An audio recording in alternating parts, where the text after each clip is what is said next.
Herbert J. Gans is a German-born American sociologist who has taught at Columbia University between 1971 and 2007. One of the most prolific and influential sociologists of his generation, Gans came to America in 1940 as a refugee from Nazism and has sometimes described his scholarly work as an immigrant's attempt to understand America. He trained in sociology at the University of Chicago, where he studied with David Riesman and Everett Hughes, among others, and in social planning at the University of Pennsylvania, where he studied primarily with Martin Meyerson.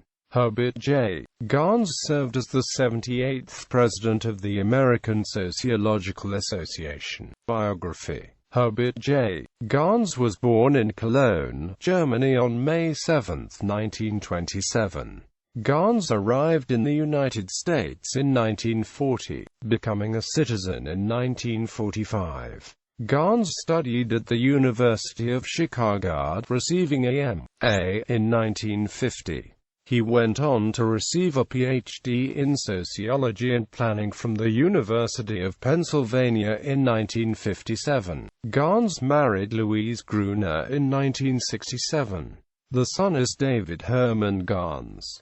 Sociological research. Although Gans views his career as spanning 6 fields of research, he initially made his reputation as a critic of urban renewal in the early 1960s. His first book, The Urban Villages, described Boston's diverse West End neighborhood, where he mainly studied its Italian-American working-class community. The book is also well known for its critical analysis of the area's clearance as an alleged slum, and the West Enders' displacement from their neighborhood. One of the hallmarks of Gans's work is his willingness to challenge conventional wisdom. His 1967 book, The Levittowners, was based on several years of participant observation in New Jersey's Levitt-built suburb in Willingboro, observing how a set of new homeowners came together to establish the community's formal and informal organizations,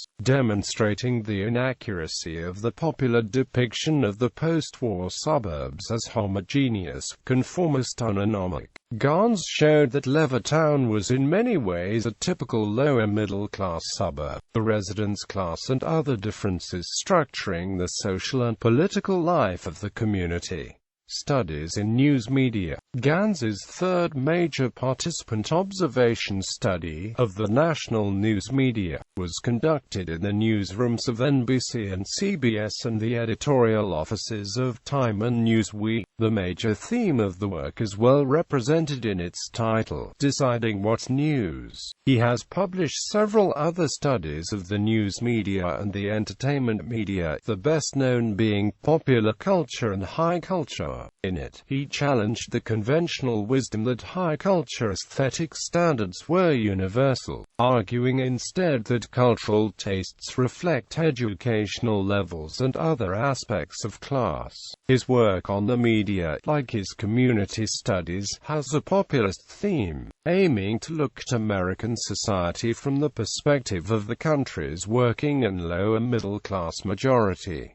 Public policy. Like some other sociologists who began their careers in the mid-20th century, Gans has been active both as a scholar and advocate, advising urban planning, anti-poverty and other public policy agencies. He served as a consultant to the National Advisory Commission on Civil Disorders and drafted Chapter 9 of the Kerner Report. In his writings on poverty, Gans offered rigorous, often scathing criticism of the weaknesses of such concepts as the culture of poverty, and the underclass, most notably in the war against the poor. However, the positive functions of poverty, his most widely reprinted article, catalogued the benefits the more affluent classes derived from the existence of poverty and the poor. Gans also continued to write critically about out what he called the fallacy of architectural determinism, namely the belief that urban planning and architecture could solve the problems of poverty and low civic engagement. His two collections of planning and social policy essays, People and Plants and People, Plans and Policies, offered his most sustained criticism of spatial planning as a vehicle for significant social reform. In his address as the 1988 president of the American Sociological Association, Gans urged the discipline to become more useful to and relevant for the general public. In it, he used the term public sociology, which 20 years later became the centerpiece of a reform movement within the discipline. He also published a trio of articles on the sociology of sociology, later reprinted in his Making Sense of America. Still active as an emeritus professor, an adjunct professor, and a writer, in 2008 Gans published a new book on public policy and politics, Imagining America in 2033. The book describes the policies and political processes by which America overcame the economic, military and other disasters of the century's first decade and began to turn into a more democratic, egalitarian, peaceful and human society. Publications: The Balanced Community, The Urban Villages, The Levittowners, People and Plans, More Equality, Popular Culture and High Culture, Deciding What's News, a study of CBS Evening News, NBC Nightly News, Newsweek, and Time, Middle American Individualism, People, Plans, and Policies, The War Against the Poor, Making Sense of America, Democracy and the News, Imagining America in 2033, How the Country Put Itself Together After Bush, University of Michigan Press, Ann Arbor, 2009. Gans, Herbert J.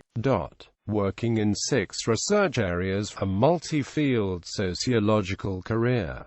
Annual Review of Sociology, 35:1.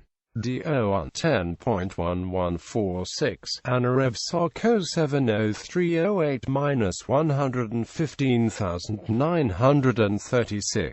Terms coined: symbolic ethnicity, symbolic religiosity,